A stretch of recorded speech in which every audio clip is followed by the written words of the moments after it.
Welcome, everyone. Good evening. Thank you so much for joining us for another episode of Talks with V. This evening, we are streaming live with the HBCU Lounge Network, and our topic is frenemies. So I know y'all all excited about this topic, but before we get too far in, I want to go ahead and remind you, if you haven't already subscribed to the channel, please go ahead and subscribe to the HBCU Lounge Network.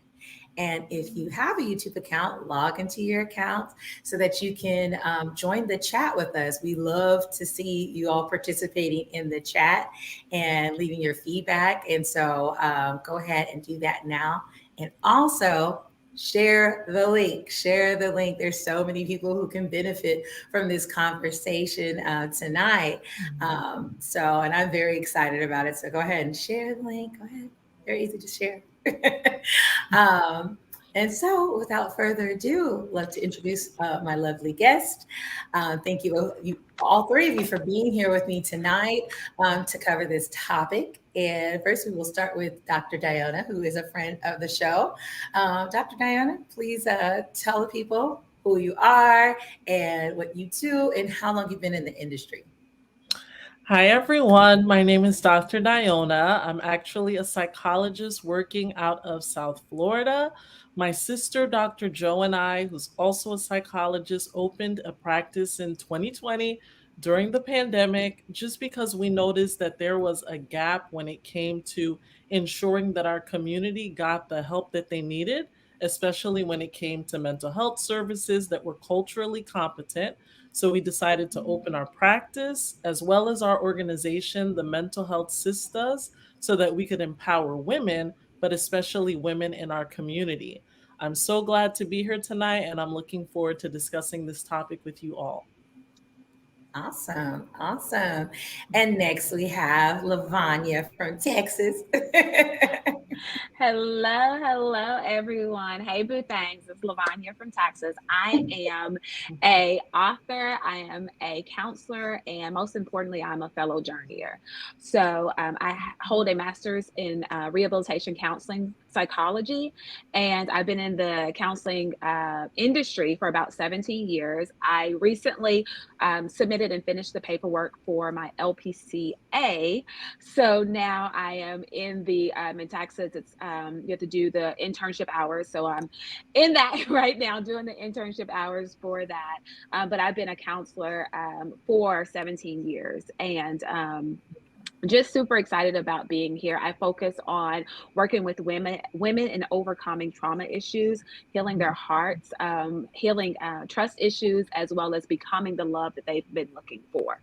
So I support women in healing their dysfunctional patterns and fixing their picker, which means basically we have the relationship that we have sometimes because we're picking and we're choosing those relationships. So figuring out how we can stop picking the wrong relationships, and stop allowing our dysfunction to limit our potential. So I'm super excited about this as well. I have 4 Amazon best-selling books, and I'm working on 2 more on loving your life as a single as you prepare for whatever else God has for you. So thank you so much for having us. Good. Awesome. Thank you so much. And Miss Sierra Hillman. Hi, family. My name is Sierra Hillsman, licensed professional counselor, certified clinical trauma professional, and certified anger management specialist, born and raised in South Florida, but currently living in Atlanta, licensed in the state of Georgia as well in the state of Maryland. And my specialties include life transitions and financial wellness. I teach people how to look at themselves from the whole person. We understand that there are so many different dimensions and so many different domains that we operate out of. And so making sure that you're tending to your emotional wellness as well as all those other aspects of your life.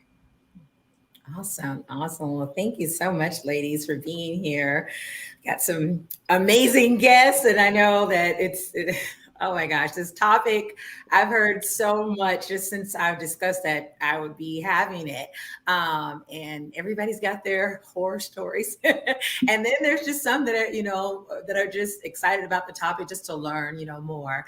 And I know I'm excited about learning more about this topic as well. And so first, we love to go ahead and discuss the description or the definition of whatever it is that we're covering. So I'm going to go ahead and read that definition of frenemies for those who think that they may have one or they don't know what a frenemy is. So, a definition of a frenemy is a person who is or pretends to be a friend who is also in some way an enemy or rival. Okay. Um, Another definition, I think it's kind of more, this one kind of to me relates to kind of like in your youth, but hey, it says frenemies are friends and or peers who are mean to others. Toxic friendships are social relationships that make preteens and teenagers feel bad about themselves. I mean, you might have a friend that does that in your 30s. So I've had that experience. So first, I would like to start and ask the ladies if you guys can give an example of a frenemy, personal example, or something that you've learned along the way. And so I'll go ahead with Sierra.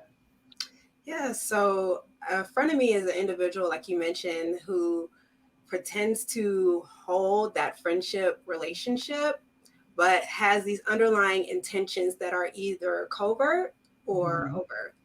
And so what that looks like is manipulation, underbiting, talking behind another person's back, pretending to show up, but not showing up in the fullness of what a true friend looks like. And it's very interesting because even when you're navigating these relationships, it's important for individuals to outline and clarify their goals in friendships. But when it's very vague, when you haven't set intention when it comes to your friendships, it's easy for individuals to not show up in the manner that you need them to show up for. So you often find individuals staying in these relationships due to codependency or just because they see that there's some level of benefit to them. So that's how I would describe a frenemy. Okay. All right. And Lavanya, I'm eyeing you. Yeah. I would love to hear it. So, as Sierra said, I mean, that's exactly what a frenemy is. It's a person that either covertly or overtly, like a person who is consciously doing this, or a person who may not even consciously know that they're in a rivalry or a competition with you. So, a frenemy can be someone that is physically close, but emotionally far. So, it's a person that may not necessarily have your best interests at heart, but can't really get to the root of why. So I think that that's really important to kind of understand too, because sometimes we have outright enemies, right? And then we have frenemies, which is a person who is disguised as a friend. But it's important to understand that sometimes that person does not even know where the competition started or where the rivalry started, or doesn't even know that they're doing that. So while I have a little bit of empathy for frenemy, there's no excuse for it. But I definitely can see how a person a person who's insecure in themselves, a person who is insecure in where they are in life, or a person that may have been in your life for a long time and sees things in your life that's changing and they feel like they're left out, then they become a friend. They can become a frenemy out of fear of being left out, or fear of you moving further ahead in the line and them being left behind. And so it's a person that you feel like you may be in competition with, but you've never signed up for the competition and you're trying in some way to let them win so that you can get out. Like, I just want to, like, how do I win? How do I get out? Right. And but it you can't kind of figure out where it starts or where it ends kind of aspect. And it can be several different ways of it. Of a person who gives you some positive and then gives you some negative. So it's kind of like they feel like they're on your side sometimes, but then they make comments. And then it could be someone that's been in your life for so long, or someone that has your same bloodline, right? And you feel like you're obligated to keep that relationship open with that person, but that person doesn't necessarily have your best interests at heart. Yeah, totally. All of that. And Dr. Dyona, what about you? You have any examples or even personal examples of you experienced a frenemy? I mean, I definitely think that both Sierra and Lavanya made excellent points when it comes to what a frenemy is. When it comes to a personal example, I would just say that a frenemy is the person you have in your circle who exhibits both friendly and negative characteristics and qualities. So it can make it very difficult to know where that person truly stands. So, for example, if I have a friend who is just obviously toxic, it's very easy to say, you know what, I'm cutting him off, I'm cutting her off. Like, there are so many red flags flying all over the place, I'm done with them. But with the frenemy, it's a very insidious thing where I can remember good times with that person, and I can remember when they were supportive, and I can remember when they did nice things for me, and I can remember when they had my back. But I can also remember when they undercut me. I can also remember when I shared a positive thing that happened in my life and they were not truly happy for me.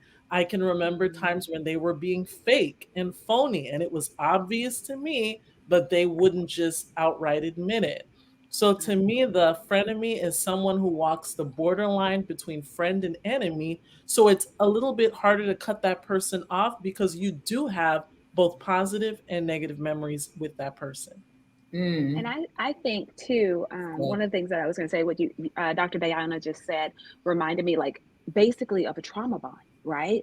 Like a frenemy can be a trauma bond, which basically means that you get the love bombing very early on and the attachment very early on. So then this is the person that you remember the good times with, you know, that you may have been friends with for a long time or whatever. And then you get to the point where now you're waiting or anticipating for those good times to come back. And so sometimes, you know, it's like, okay, well, you know, every once in a while I get a sprinkling of who we used to be. And, you know, I had a friend of me that was a boss and we were great at the beginning and then it took a turn and it was in my face, everything was good. Behind my back, she was, you know, saying things to kind of sabotage me. And so it can definitely be a sticky situation there as well. There was something that I also was thinking about with Dr. Diana and Lavanya was talking about. Like oftentimes we put the focus on what the other person is doing, what that frenemy is doing. But sometimes we also need to do a heart check with ourselves. What keeps us from cutting this person off? Like, what are the things that keep us rooted in this relationship? What fears do we need to challenge in order to start cutting the cord with those relationships? Because oftentimes we only focus on like what the other person benefits from us, but what are we benefiting from the relationship? Why do we continue to remain in that? Will we stay in a relationship because that person has another level of access? They can take us to our dreams a lot quicker. They can help us with a promotion, or maybe they can help us get into certain social circles. So when we're thinking about those types of relationships, it's not only what the person is doing to us, but also how are we maintaining that relationship as well. Right, absolutely. Well, as I was listening to all three of you speak about, you know, frenemies in those examples, I thought of an example of my own. I've had maybe a couple of frenemies, but once I kind of figured it out, I was like, all right, you know, something ain't right. You know, this is not what we want here. But I think about a friend that I had several years ago when I first moved away from home, and I had a homegirl and she was from Harlem, and I mean I thought she was cool, and we would have so much fun together, right? I used to love to dance and stuff like that. She was from Harlem, so she could dirty wine and do all these different things, and we just would have a good time just turning up, tearing up the dance floor, you know. But and so of course, you know, when I'm a friend to someone, I kind of like treat them like their family, right? And I'm like down for you, right? I'm overprotective, all that stuff. So I was all those things, but as time went on, I'm like, this might not be a good friend, you know, because she was a little shady, you know, she used to lie a lot. And I'm like, wait, and I don't like liars. And I'm like, why is she lying? You know, it just didn't make any sense. Then the next thing you know, she's like, oh, you got a crush on this person. I'm like, yeah, because we used to work with the guy, thought he was cute. And she was just like, yeah, you should totally talk to him. And then the next thing you know, she's trying to she messed with him and she was married. I was like, wait a minute, what is going on here? You know? And so eventually it was just like, okay, well, I don't want to keep this up, because I could, if I was going to be like toxic too and be like, oh, okay, you're going to do me like that, I'm going to do the same thing to you and be tit for tat. But I was just like, no, like this is not the kind of relationship I want. So I had to cut it off. But in some of those cases, a lot of times it was something, obviously that person who's a friend of me, they have something that that they like about you and they want to keep getting. And if we're honest, there's something that we like about them, that is preventing us from really, like, I guess, seeing it. And so, but I don't want to jump too far ahead. So let's get into our next question, which is, what are some of those signs that you have a frenemy? I don't So, know. yeah, well, go ahead, Sierra. It looks like you ready. Well, I was like, some of those signs we've already talked about, right? Yeah. So, an individual may show up in a certain way, and then they start like speaking lies behind your back, or maybe even taking your information and spreading it to other people, like doing those things that are obviously toxic and unhealthy. So I just wanted to reiterate some of the things that we had already had mentioned. Yeah, I know we kind of just jumped, I guess, a little bit ahead. I did look up, I think it's called, The Cut, right? And they were just talking about that. And I think we mentioned most of these things, but just to kind of cover the talking behind your back.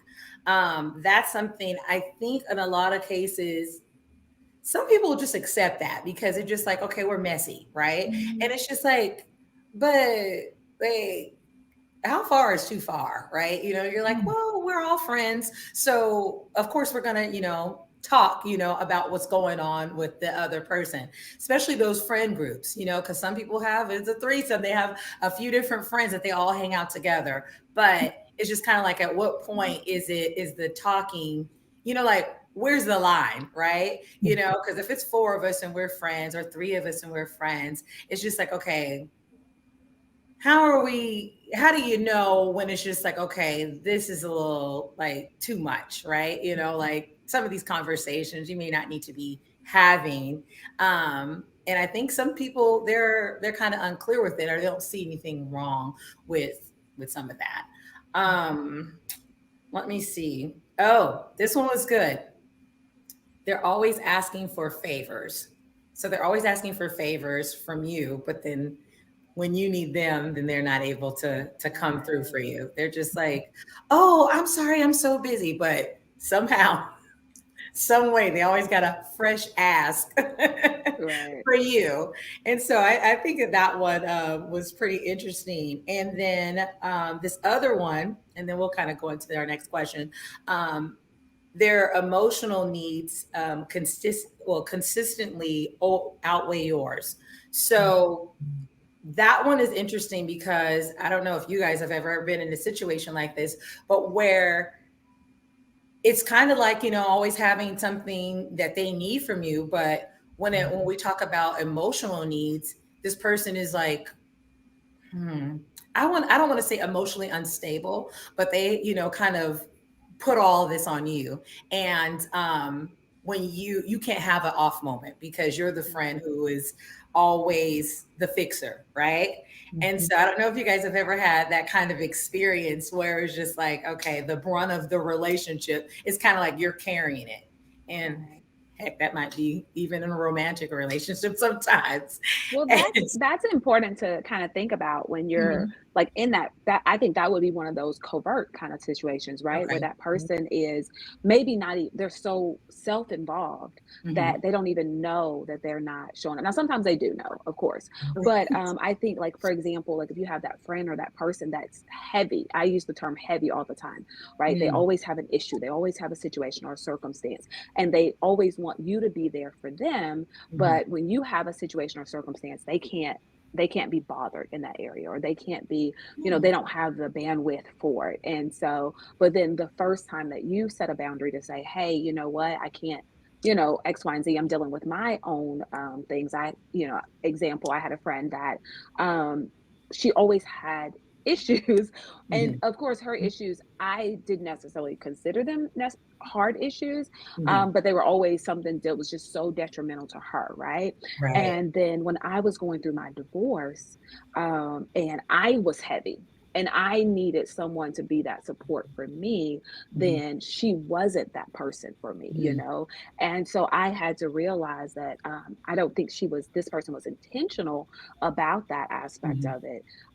But it's just the self this like they're so self-centered that Mhm.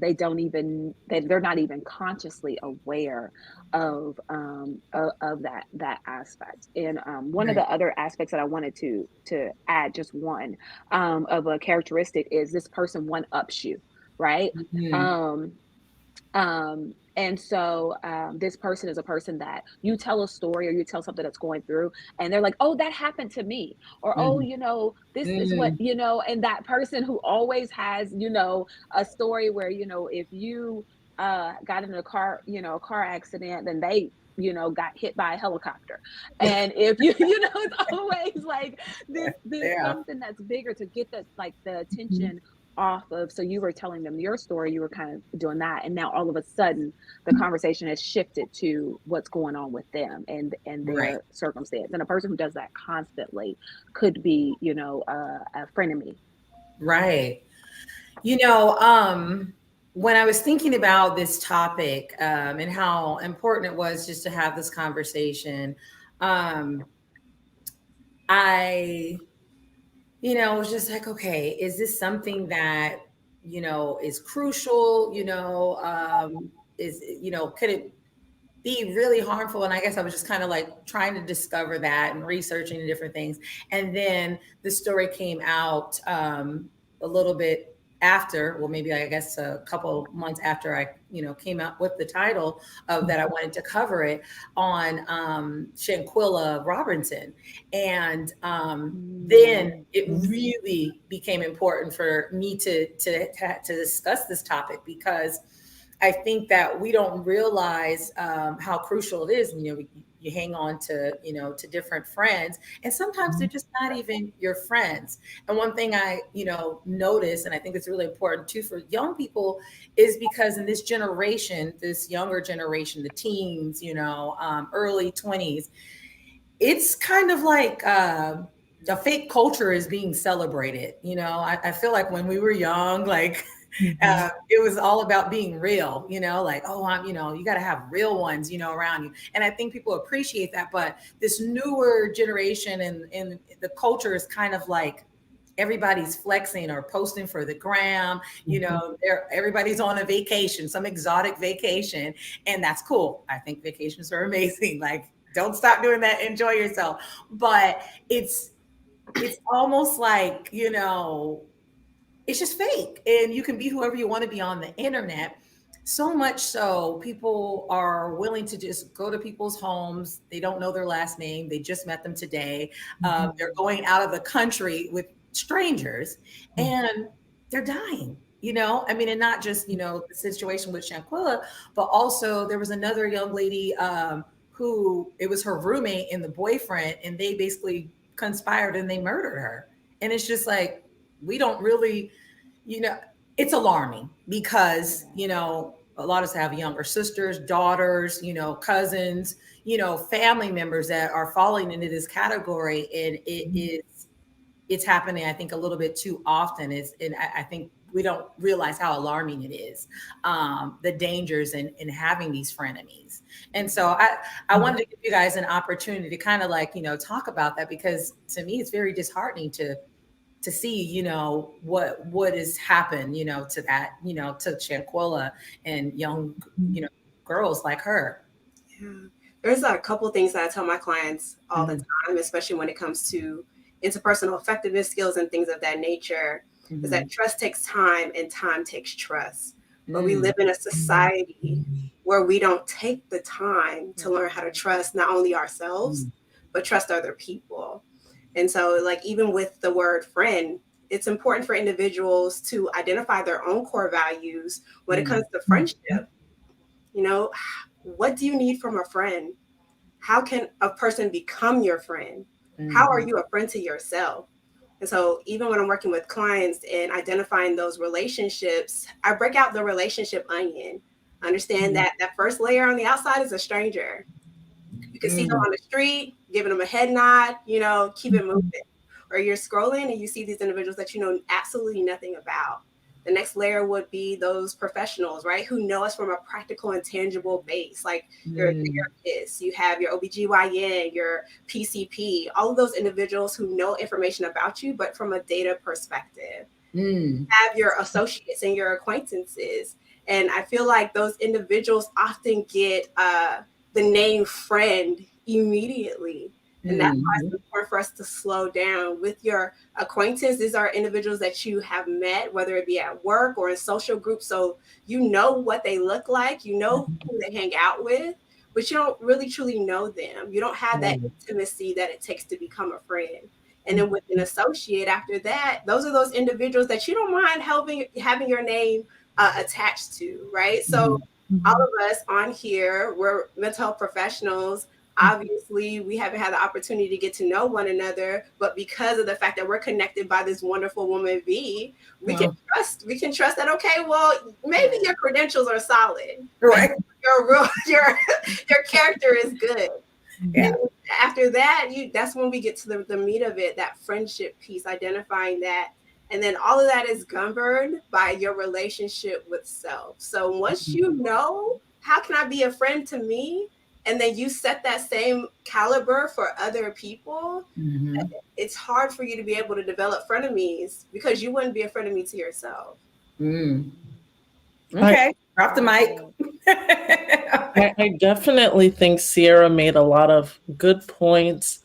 I think too, nowadays, the art of making friends is one that has been lost because so many people are on technology and social media, and that creates a very false sense of intimacy because you're constantly seeing pictures and videos and reels and people will put all of their thoughts online. They'll put everything that's going on, their breakup, their makeups, everything is online. So you start to feel like you know the person, but the reality is you don't. So going back to what Sierra said, building the trust is important. And when it comes to specifically to Shanquella, I don't necessarily know all of the details of the case, but I do think one of the biggest mistakes people make is they assume a toxic friendship is the worst one you can have. But the research has actually shown what they call ambivalent friendships, which is the category a frenemy would fall into, tends to be worse for you because you don't know what you're getting. With a toxic friendship, it's easy to categorize and say, what? Oh no, I'm not going to, Mexico or Puerto Rico or the Dominican Republic with that person. They don't like me. They're not my friend. But when it's an ambivalent friend, when it's a frenemy, it's easy to convince ourselves, well, yeah, she's flawed or she can be shady, but at the end of the day, that's my girl, that's my boy. So a lot of times it's not terribly surprising when things like this happen because it's easy to tell. Like, let's say when you go to the nail salon, you're getting a pedicure, they ask you, is the water too hot? You put your feet in, you immediately know, oh yeah, it's hot. You take it out. But what if it's warm hot? You kind of take some time where you're like, I think it's okay. It's the same thing with frenemies. Or gradually heating up. Exactly. So like the toxic friendship, it's easy to identify. You won't necessarily want to travel with someone like that.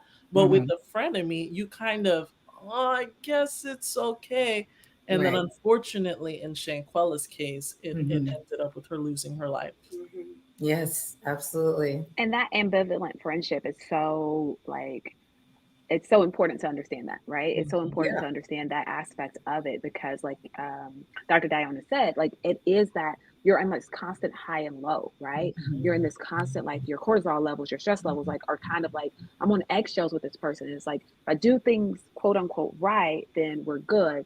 But if I do something that kind of, wrong or misstep, and sometimes you don't even know where that misstep is, right? And if you've been in a place where dysfunction has been your norm, you don't even know that it's not normal. You don't even know what a healthy friendship looks like, because you've used to that. You've been in relationships where it's constant turmoil. If you grew up in a family with your mother and father constantly fighting, or your parents yelled at you all the time, and that's how they, we curse each other out, and that's how we show each other love. Like, those are toxic and dysfunctional kind of mentalities. But if that's been your norm, you don't know it's not normal. So when you get into a friendship like that, then you think it's okay to constantly have these friendships where we break up and get back together constantly, right? Or what I call fragile friendships, where they're so precarious. I don't know what's going on this day or that day. And we get into these kind of scenarios or situations. But you think about, the movie Mean Girls, and there's so many of those kind of movies where you'll do anything to be in the in crowd, right? You'll do anything to be there. And even if you think back into with Black culture and even like sororities or events or things like that, sometimes you can see it in scenarios in those cases where you may have a person that or a friend group or whatever that looks like, where you had to do things to be in with this crowd or with this group. But then the bond is maybe more of a superficial bond, because y'all went through something together, and then necessarily didn't get the actual level of the friendship, right? And then on social media, you get the highlight reels of people's life. So social media can only tell you what I tell it, right? But if, depending on what I tell it, you think that you know me. And so and then think about Facebook, we call them friends. Instagram, we call them followers, right? And so it gives us this illusion. Which is probably more accurate. Right. Because the followers is kind of like, that, to me, there's some fakeness to that, right? Like, oh, you're just going along with whatever, unless we're talking about leadership, but outside of that, if we're not talking about leadership and you're just following, that's fake, to an extent, So I did want to kind of go into, or maybe segue into that, even what you were talking about, Lavanya, about what are some of these misconceptions about frenemies? I feel like for some folks, it's a gray area. So if you wanted to continue on, Lavanya, and talk about some of those misconceptions, and then we'll kind of go around. Yeah. So a few of the misconceptions about frenemies is that they don't always want to see you fail. They just don't want to see you succeed beyond their capacity. Sometimes they don't want to be left out or left behind. So it's not necessarily that they're rooting for your failure. It's just, I don't want you to succeed beyond where I'm no longer relevant in your life, where I'm no longer the important person, or whatever that looks like, right? And so that could be that person that is that ambivalent friendship, that as long as I'm doing better than you, things are good. But when you start doing better than me, then we're kind of in this competition. It's out of insecurities. And then that not everyone who disagrees with you is a frenemy. Like, the Bible says that blessed are the wounds of a friend and the kisses of an enemy. The wounds of the kisses of an enemy. And so basically it's saying that you want a friend that's going to tell you the truth. Everyone that tells you the truth and it's a different than your truth doesn't mean they're hating on you, right? And sometimes we label someone as a hater or a frenemy, when in reality they're just giving us a hard truth that we don't want to listen to. And then the last one, I think, is to believe that we're at a place that we've either never been a frenemy, either like covertly been a frenemy, or that we're not even capable of being one, right? Because we have to be self-aware enough to know. But we've all had that moment where someone gets married and you've been single for so long. Someone gets pregnant and you've been struggling with infertility. And you get that moment of and then it's a lot for you. You have to fight against that. to Right. really to remember this is my friend, this I want this person, and there's enough goodness to go around, right? Right. So I think that's a big misconception, is don't think that you're so far removed that you can't face some of those same feelings, but Mm-hmm. when you're self-aware, you're able to stop yourself before you go over that line. Oh, good. That was good. That was good. Doctor, what are some of the misconceptions about frenemies? I would say one big misconception is that it's always obvious when a person is a frenemy. Mm-hmm. There are some people who are very, very good at hiding the way they truly feel about you. And Mm. sometimes it's weeks, months, years later that you're finding out who that person really was to you. And Yeah. I've personally experienced that where when I'm friends with someone, I'm loyal, I'm committed to that person. I want the best for that person. And sometimes I would just miss it. So people would say, Mm-hmm. didn't you think that when they said this, it was a little shady? Or didn't you think that was Right. passive aggressive? And it was easy to make excuses. Oh, well, that's just the way that they talk. Or, Right. they've had a rough upbringing, like just making allowances and making excuses. Mm-hmm. And then it came to a head where I finally had to recognize this person only reaches out when they need something. Mm-hmm. Literally, anytime they reached out, it was transactional. I was Mm. the emotional ATM.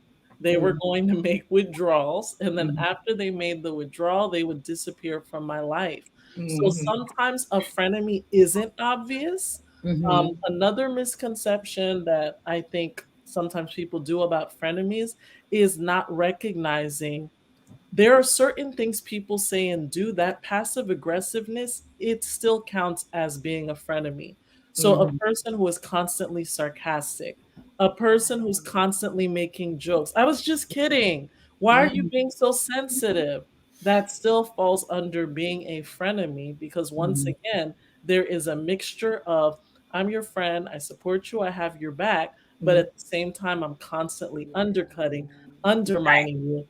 Right. um, and then I would also say maybe one more misconception is that if a person is a frenemy, that means they can never want good things for you. No, Mm-hmm. the person can be ambivalent themselves. Going back to what Lavanya said, sometimes we may feel like only other people can be frenemies, but we can also be frenemies to people. Mm-hmm. It starts with having insight, reflecting, Mm-hmm. go to therapy to figure out what are your hangups? What are the things you struggle with? Do you struggle with envy? Do you struggle with jealousy? Do you struggle with, if someone else is happy and successful, then that diminishes me? Working on that, and then that's going to enable you to not be a frenemy to others, but also open your eyes as to who are those people you need to slowly, put some distance between yourself and them. Mm-hmm. Absolutely. Yes, Miss Sierra. Immediately, I think about like the concept of labels and whatnot, and stages and phases. Mm. So I think a lot of people may look at the highs and lows of a relationship and immediately label it as a frenemy. And so it's Mm. just a reminder that there are different seasons and phases in the lifespan of a friendship. And so just because you may be in a low space with your friend, don't Mhm. automatically label them as a frenemy. Take some time to have those clarifying conversations, or take some time to do that introspection, just like Mhm. these ladies had mentioned, and look at patterns of behavior. Mhm. I know we often say the proof is in the pudding, but as behaviorists, like, it's important for us to look at the patterns of behavior, because that serves as practical and tangible evidence of the shift in that relationship. And Right. sometimes you may not even notice it immediately because of your own lens, your own core beliefs about friendship, your own beliefs about the concept of friendship. One of the layers in relationships that I didn't mention was family. And immediately when we think about family, we're thinking about Mhm. the family that we're born into, the family, the Mhm. people that we share genetic makeup with. But we also have family of choice. And those are the individuals who are friends who become deeper in a new way because of the fact that we've shared a lot of time together or because we've been through things together. And so recognize that it may be difficult for you to relinquish those relationships. And if you find yourself in a hard space, take some time to have those conversations. And I think also going on the theme of like phases and transitions and whatnot, getting comfortable with the uncomfortable times of a friendship as well. I think that's going to be a key component for individuals, or even with the challenging those misconceptions about friendships. Okay.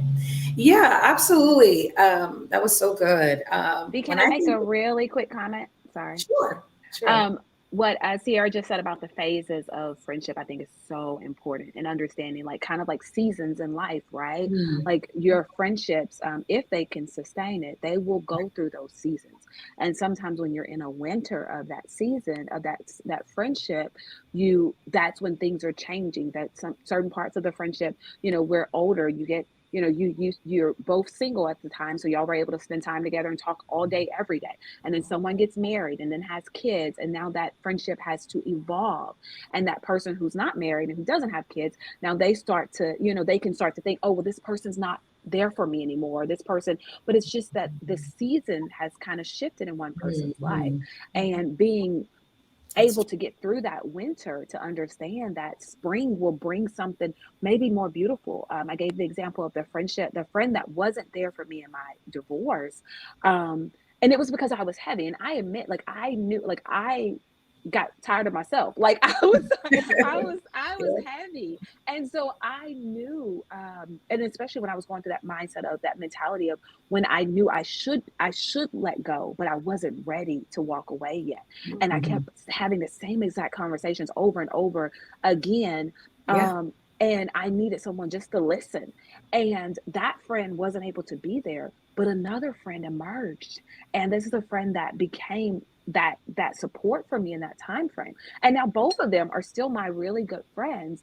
And it's just that that winter birthed something different in our friendships, and we were able to kind of get through that. And so not labeling that person or them as a friend of me, but just being able to say this is a different season. So I love that you said that, Sierra, because that is so important. And sometimes we give up in those seasons. Now, I'm not saying that you should stay through a season of trauma or toxicity or anything like that, but when things are changing and shifting, you have to recognize that. Absolutely. I think one thing that I got to learn over time, or a misconception maybe I had, is that there was a time frame or an age limit on this frenemy thing. I remember when I was younger and overhearing a conversation where my mom was talking to my stepdad about some things, and I think I was in high school, and I'm like, that still goes on? Like, you guys are grown, like what? And she's like, yes, there's some people who are messy, far into, adulthood. And it's just like, what? And I think some people think that they're like, okay, when you think of frenemies, you're thinking of like Mean Girls. You were thinking about elementary. And of course, we would hope that we would graduate to not behave that way, right?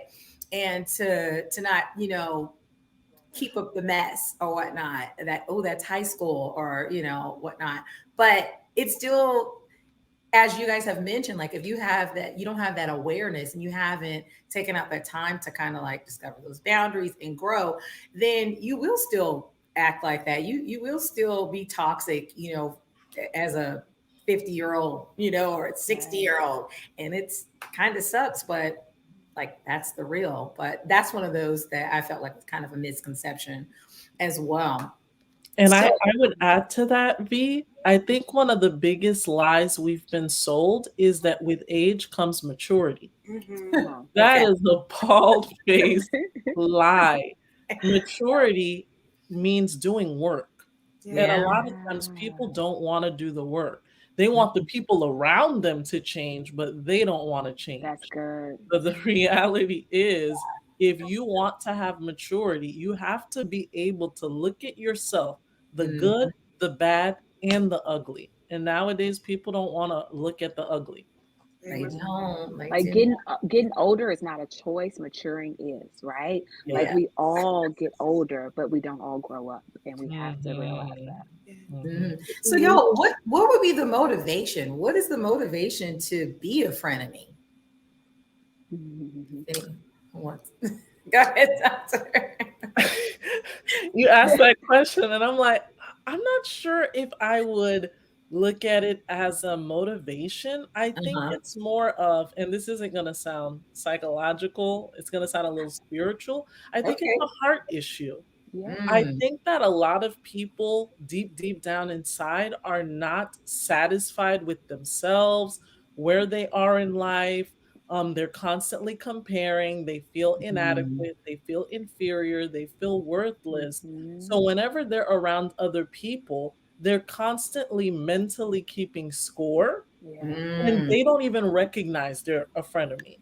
Right. I was So, gonna say that. Do they Mhm. even know? yeah, Yeah. yeah, that's what I was going to say. I Mhm. currently have that issue with someone who I've been friends with, and the denial is so thick you can't cut it with a knife. Like it's just there's no awareness at all Yeah. that they are passive aggressive or that they're not genuinely happy for others' successes. It Mhm. doesn't matter how many times you have the conversation, there's always a reason for why they responded the way that they responded. So I don't think anyone explicitly goes into it saying, I'm going to be a frenemy to this person. Mhm. It's Mhm. more of a lot of times they have their own issues going on deep down inside that is not resolved. They won't Mhm. go to therapy. They won't reflect. They won't take constructive feedback, as both these ladies pointed out, something Mhm. that you need to get from your friends. So, what ends up happening is they live in this bubble where they're always the victim and everyone else is always the villain. Right. Ugh, that's so crazy because I actually had, well, I've had that experience for some time, and it's just like, it's kind of like, it starts bubbling up like this is, I'm gonna have to let this person go. And I know that we're gonna, kind of cover and how to do that. But just like you were saying, doctor, it just made me think of that. It's just like, when you have someone that you call a friend and that been a friend to, and then you start to notice these things, or maybe it wasn't really showing up, beforehand, and then now, it's just like more frequent, you're having these issues. And yeah, I don't think that they even know, sometimes that that's what they're, being, because they're, I don't know if they're self-absorbed, in their own world of what's going on with them, and there's a desperation. But yeah, it's real, as you mentioned. Um, Lavanya, were you going I think to? Sierra was gonna speak. I'll speak Okay, after her. Go ahead, Sierra. okay. You both had you guys look ready. Um, Immediately when I heard the question, Mhm. what would make you become a friend of me, or why would you go into a Motivation. relationship becoming a friend of me? Mhm. I like from a trauma lens, immediately like what happened to you for you to utilize this behavior? Mm. What happened Mm. to you for you to choose this mode of existence, as a way to regulate your emotion, your friendships? Like, why do you Mm. show up in your friendships this way? And so immediately I think about what Lavanya had mentioned earlier in terms of the fact that, like, what relationships did you have that taught you the foundation for friendships? Because if Mm. you weren't exposed to healthy, genuine, intimate relationships where Mhm. there's a mutual exchange between individuals, where you can show up authentically and you don't have to defend yourself, or you don't have to worry about being judged, and vice versa, it's difficult for you to replicate that in other areas of your life, whether it be with yourself, with your friends, with your family, whoever. And so immediately I think about what happened to you for you to lean fully into that particular way of being in your friendships. Mhm. Yeah, that's So good. good, Sierra. And that's kind of along the same lines that what I was going to say. And there's a term, and I'm drawing a blank for it, but I'm gonna just call it secondary benefits because I don't know if that's a term or not. But it's basically saying that it's something that happened to you, but you get a benefit from it. So, for example, a person who had an accident and they may now use a wheelchair, right? That's a trauma that happened to them, but the benefit is now they get a handicap place to park, right? Now, of course, this person would always trade the parking in front of the building for the use of their legs, but it's considered that secondary benefit to the trauma, right? And so the same thing with someone that grew up having to compete or fight. And sometimes what happened to you is that it happened, you know, when you were growing up. If you grew up with siblings, then maybe you were always told, why aren't you like this one? Why don't you act more like this one? And so your parents inadvertently created that frenemy kind of trait in you, or you were the person that was always compared to, right? Sometimes we Right. always think about the person that, you know, said, why can't you be like this person? But what about the person who was always the on the pedestal? And so now this person has to be perfect because now everybody's being compared to them. And so now that motivation to always be up there is has been ingrained in you, right? And so that what happened to you, now we know what happened to you. And then it's like, okay, but until you recognize that it's something that can heal, that's kind of like when people say, this is just the way I am, that is killing your relationships. Because just because that's the way you have always been doesn't mean that it's healthy and doesn't mean that you have to stay that way, right?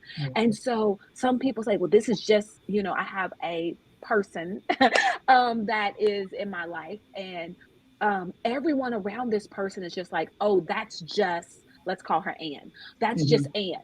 And everyone just accepts that Ann is a word that I won't use on this live. And everyone just accepts that. Yeah. And it's like, okay, when Ann is in one of her moods, you kind of, you know, go away from her. But when she's not, then you want to, and it's just like understanding, and like every other week you're in a trauma with someone else or you're in an argument with Right. someone else, Right. but you're always Stirring the up some victim. stuff.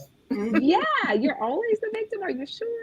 And so the motivation, so sometimes I think the motivation can be taking the spotlight off of them to me. So it's kind of like growing up, you know, if you say, well, this person did something, like, well, she did it too, right? And so, or if you bring up where someone else is failing or where someone else is doing something, then that takes the spotlight off of where you're not in your life and what you're not doing in your life.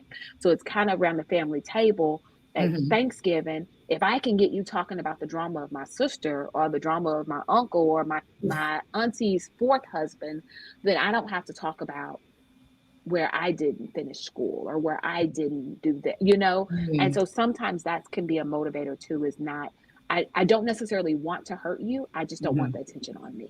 Oh, that's good. Immediately, I was thinking about pairing, but both what Dr. Dyona and Lavanya was talking about in terms of like the benefit to being a frenemy is the fact that you are not required to change. When your identity is rooted and ingrained in utilizing these tactics, and nobody is challenging you on those behaviors because they just accept you for who you are. You don't have to do the work to change. And so because nobody's holding me accountable, and remember, accountability is not about consequence, it's about ownership. Yeah. Right. When people in your life aren't holding you accountable and challenging you to change so that we can grow together, those are the benefits. You know, everybody loves change until it becomes inconvenient. So just like what Dr. Dyona talked about in terms of like doing that hard work, when you don't have to do the hard work, when you don't have to start assessing yourself, and I could just start, you know, being manipulative, or I can start making sure that you stay on the same level as me because I'm not doing the work. I think that's one of the benefits of operating in that space. That's so interesting too. So with that being said, what about why keep them around? Because I feel like some of the reasoning, the motivation, and then the, you know, keeping them could be, you know, similar, but why keep them around? Is it, do you all think that there might be some type of avoidance with that as well on that side of it?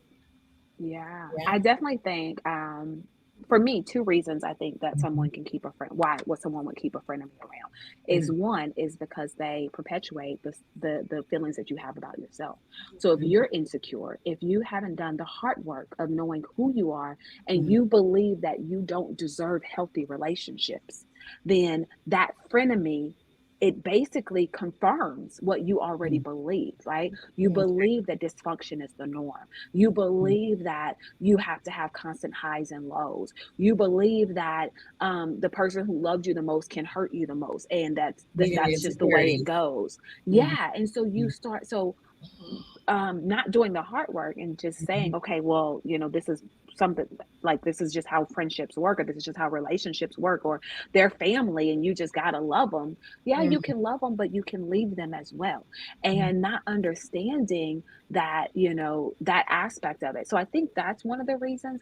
And then also I wouldn't say necessarily a benefit of keeping them around, but something that could be seen as a benefit is sometimes the delivery is wrong, but the message may be right. So I say, eat the meat, but spit out the bones, right? Got So it. sometimes a frenemy, even though they're constantly negative, sometimes something that they may say may be something that you may have had some yes people around your life, or some friends that didn't know how to be as honest with you as they wanted to be. And even though the frenemies, the motive behind it is wrong, You can still sometimes there may be some meat in there that you can take from it. That's good. That's good. Sierra? I don't necessarily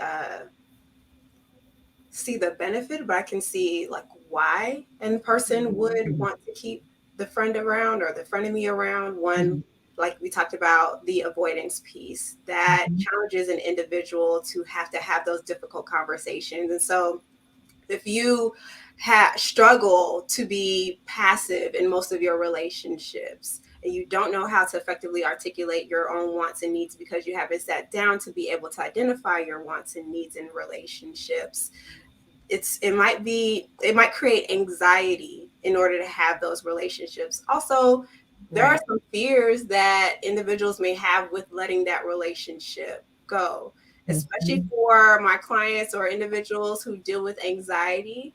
The idea of what will life look like without this person here. This is all I know. Even though they treat me wrong, or maybe I've had these negative experiences with this individual, I am romanticizing the good times, even if they're few and far in between.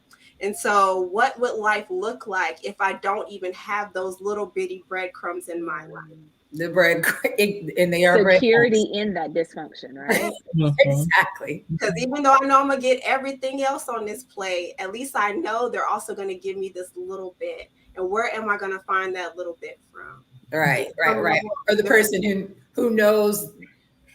To me, I think, as well as hanging on to that, friend that, a lot of this stuff is more so draining you, but it's that, well, they know everything. Like, they've been around for so long. They know all, they know the history. I don't have to start from scratch and tell them about this person. It's just like, remember Rashawn from 2010, girl, he called me, or whatever it is. Like, you don't have to start over. And so sometimes you're kind of hanging on to that history, So very much so, very, very much so. And it's kind of like dating, right? When you get tired of being on these apps and tired of telling your story over and over and over, or even depending on what age bracket you're in, it may be difficult for you to start building healthy relationships. But we have to push past that fear of uncertainty. And even what Lavanya said, just trust the fact that you are the bomb.com and that you will attract those healthy relationships. It may take a longer time to cultivate those healthy relationships, but trust that you're worth the journey. Absolutely. Dr. I had a Dyona. I'm sorry. I had what Sierra just said made me think of a conversation I had with a guy that was trying to date me, but it was no. And so but his mentality was, well, me, you've been with me, for couple months or several months or whatever that looks like. And even though you're not getting your needs met, you know me. And so if you let me go, this was his selling point, y'all. I'm telling That's y'all. what I was like. Is that So the selling? this is your advertisement, bruh. And so, but I'm even familiar. so if you let me go, you'll be single. And who's to say 6 months from now you'll still be single? I said, but if I stay with you 6 months from now, I'm guaranteed not to have my needs met, right? Mm. So at least if I get away from you, if I let you go, then Mm. there is a chance that I will get my needs met in 6 months. But if I stay with you, I am guaranteed not to get my needs met, right? And so that mentality when we stay in a relationship, a frenemy relationship, is I know I'm not getting what I need, but it's familiar. And if I let this go, I'm scared. But the reality, we have to flip it and say, I know a year from now, I'm still not going to get my needs met in this friendship, in this relationship. So I'd rather take my chances and letting this go and not build a solid friendship with someone else yet in that year. But now I'm learning that I'm worthy of it, even if I Right. don't see it in my life yet. Right. Right, which is a benefit, in itself. Absolutely. Dr. Dyona, what about you as far as the why keep them around? And I then mean, I'd ask a question in the audience and we'll come right back to that. okay. Yeah, no, what I was going to say is I actually my reasons for keeping the frenemy around were two-part.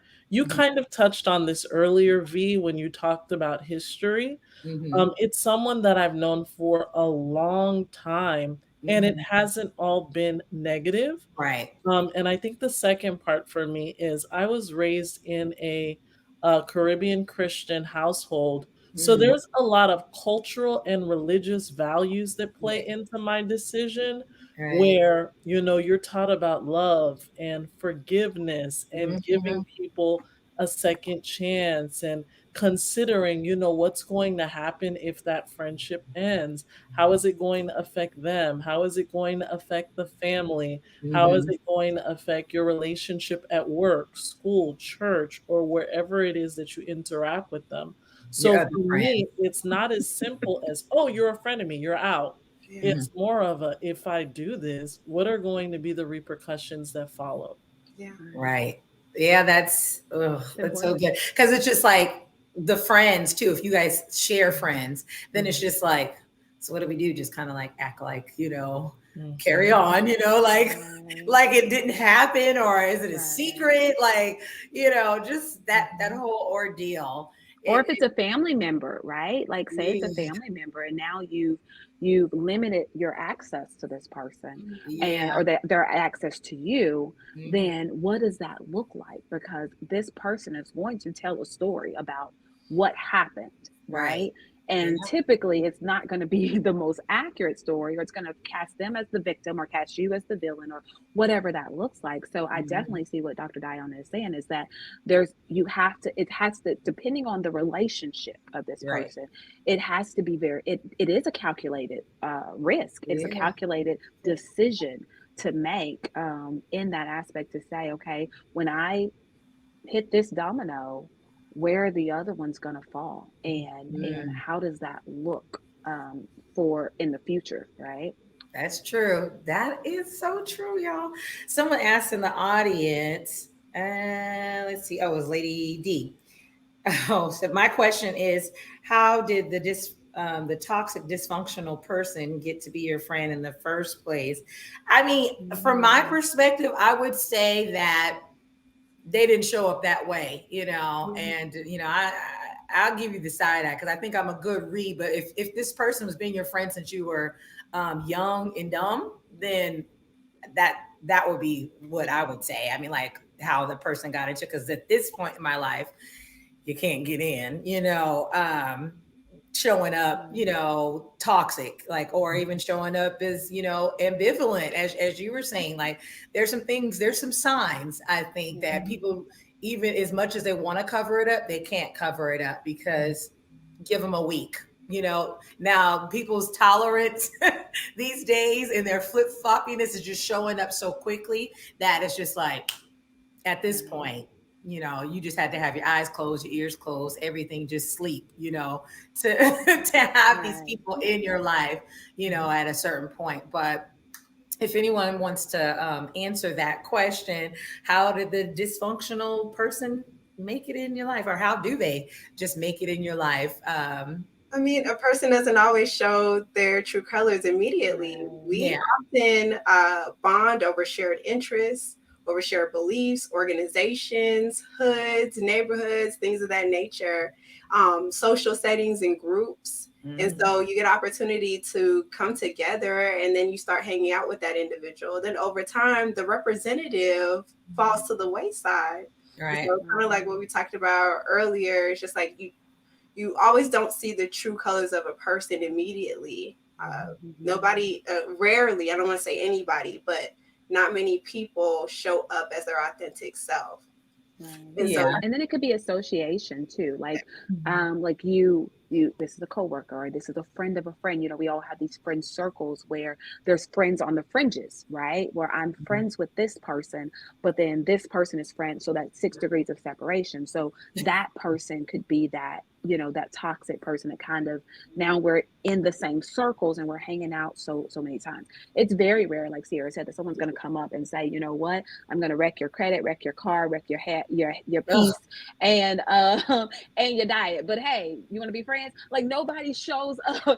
Cool, let's do it. right. Nobody shows up in that kind of mentality because it's easy to see that and to say, unless you're operating from dysfunction and you believe that that's healthy or you believe that that's normal. Let me say that. Because sometimes we recognize that this person is not necessarily healthy, but we don't know what healthy looks like. And so we accept this because this is what we've always been accepted. But I think toxic or ambivalent or frenemies, many cases grow. They don't start off that way. They Right. grow. They grow into that. Absolutely. I think so too. I know we're, getting we're over the hour, but we do want to offer some resolution, some help. Please And help us. yeah, some people wear masks. Absolutely. I mean, we got good at that. We were good at wearing We all masks do.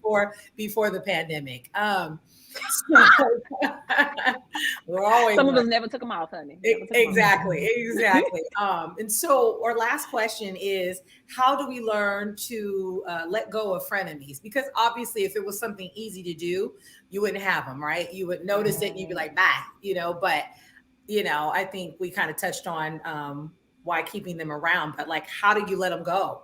Like, is there some Mhm. steps, like, help us, I y'all. think so. A couple of things for me Okay. is how to let them go. One, as Sierra and Dr. Deanna said about knowing yourself, right? Okay. Knowing who I am, what I need, and also what I give, right? Mhm. Like doing that for like doing a friendship analysis on yourself and say, what kind of friend am I? What kind of friend do I need? What do I give in a friendship? And what do I need to receive in a rich friendship? So Mhm. now, many times, if we don't know where that standard is, then it's easier for us to accept things that kind of slip through because we don't know yet. So Right. taking that time to really get to know yourself and say, what do I need and what do I give? Am I the kind of friend that is going to be fair weather? Am I the kind of friend that I can't talk? I'm okay with not talking to you for a month, but when we talk, we catch up like we just talked to yesterday. Or am I the friend that needs to talk every week? I used to Mhm. have a friend that would call me, and if we didn't talk in 4 days, she would be like, "Hey, stranger, what?"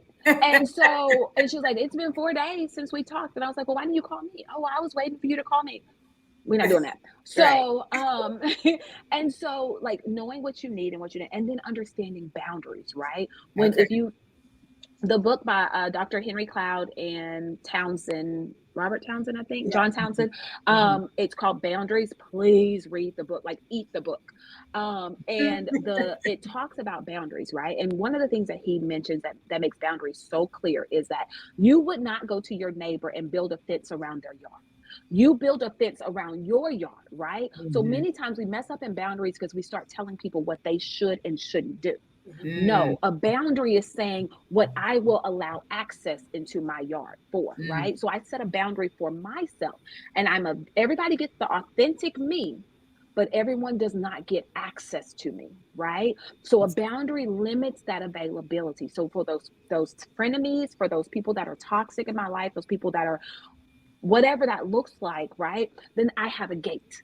And Right. my boundary says that if you do not do X, Y, and Z, then you stay outside of this gate, right? And then now your access to me is now limited. I accept you for who you are, but who you are is less than what I will accept as a friend. And that's setting a boundary, right? I'm not telling you to change. I'm simply saying that the way you are limits your access to me. And if we do those things, and then the last thing, recognizing that just because you have the same last name or bloodline does not mean that you have to be friends. I don't know how else to say it. That's the reality. Like, I've heard people say, I did a TikTok where it was like basically like, Usher, watch me. And it was like, you can't just cut family off. Watch me. Like, yes, if they are toxic, if they are at the point where I have to sacrifice my mental health for this, then it's the cost is too high. Yeah. So I think for me, those are ways that you can let go of frenemies and start to heal that. Absolutely. And Sierra. Immediately, sorry y'all if I get real clinical in this thing, but I immediately I partner mindfulness with communication, right? So not only are you assessing your needs, it's important for you to also identify the pros and cons of staying in this relationship. I think someone asked to what degree, like, how do you know when enough is enough? You decide that. You decide that. Okay, so if you have a high tolerance pain in terms of like emotion, then you need to reel it in and identify what is my threshold? What can I not accept in this relationship, and how do I move accordingly?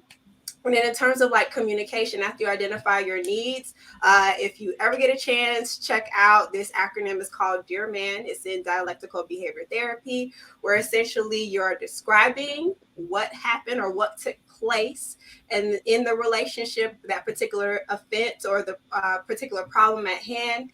Then you go ahead and you express how you feel, your emotions. But in order to express how you feel, you also need to know how you feel. So that's why that mindfulness piece is important. Utilize those feeling words. Take some time to find a feelings wheel so you can expand your feelings vocabulary. Then after you describe what happened and express how you feel, that's when you assert what's going on. And then you reinforce that thing, okay? And then for individuals who struggle with passive communication, it's okay. Take some time to reel it in, have a conversation with yourself, role play with a healthy relationship. Take some time to stand in the mirror and prepare for that conversation and increase your mindfulness. And then also when we're talking about moving forward, make sure that you grant patience and grace to yourself. Because the removal of a relationship out of your life, there's going to be some grief that you're going to experience as well. So allow yourself to navigate all of those stages of grief as you are removing or after you have already removed that person from your life. Ways to address the grief upon removing a person after your life: surround yourself with positive and healthy relationships. Find other supportive resources out there. Read books on how to establish healthy boundaries. Dive into that personal development. Increase meditation. When we think about meditation, it's more than just sitting there and like having a clear mind. Like if you need to partner that with your own personal spirituality, do that thing. But it reminds me of like in the scripture where the man, he removed the demon and that demon left. Came back with 7 more. The only reason why that demon came back with 6 or 7 more was because there was an emptiness. So when you're moving those toxic relationships out of your life, start to fill yourself with things that are going to help you to stay strong. Yeah, and it's like that was good to have that support on standby, right? So if you're going to, you're like, all right, this is what I'm going to do. Have that support so that like when those demons come back, you can fight them off, So Dr. Dyona. I think that Lavanya and Sierra hit the nail on the head. I think the only thing that I would add is get a therapist. because a lot of times when we allow frenemies in our life, it starts with us and what it is about ourselves that we need to change, whether it's becoming more assertive, whether it's setting boundaries. A person doesn't just walk into your house. You have to leave the doors unlocked. Why do you do that? What is that about? Is it that you're used to narcissistic borderline people and now this feels normal to you? Unpacking all of that in therapy will make it that much easier for you to let go of frenemies. Absolutely. That's so good. And when you said that, it starts with you. I thought about, and I didn't mention this, but, I think about frenemies. You could have a frenemy when you were a kid. Just think about those times when there was someone who had long hair or the pretty girl, whatever, and someone did something to their face or they put gum in their hair. It's like, those are those little things that probably should have been swept under the rug. But, once you start getting used to this kind of like, I guess, abusive behavior, whether it's emotional, abuse or mental, you're like, this has been with me the way, the things that you've let them go for a long time, for years. So the therapy is great so that you kind of address like, why are you allowing, this kind of relationships, in your life in the first place. So, anywho, that was great. You guys, this is such a great show. I think that there's a lot of note taking. I was taking notes over here too. But I want to go ahead and allow you guys to share your social media handles and how our audience can get in contact with you. So, Dr. Dyona, I'll start with you so you can share your handles and social media information. All right. So I blog at www.drdyona.com. I also have my private practice website, augustinspsychology.com. And on IG, you can find me at Dr. Dyona. We're also on IG at the Mental Health Sistas. That's SISTAS. And then we're on Twitter at Dr. Dyona, as well as at TMHS Official. So that's the Mental Health Sisters Official. Awesome. And Lavanya? Yes, you can contact me. Sorry, I got out of the thing. Getting back to it.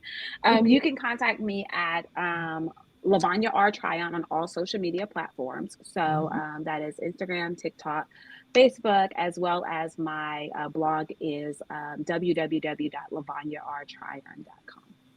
Awesome. And Miss Sierra?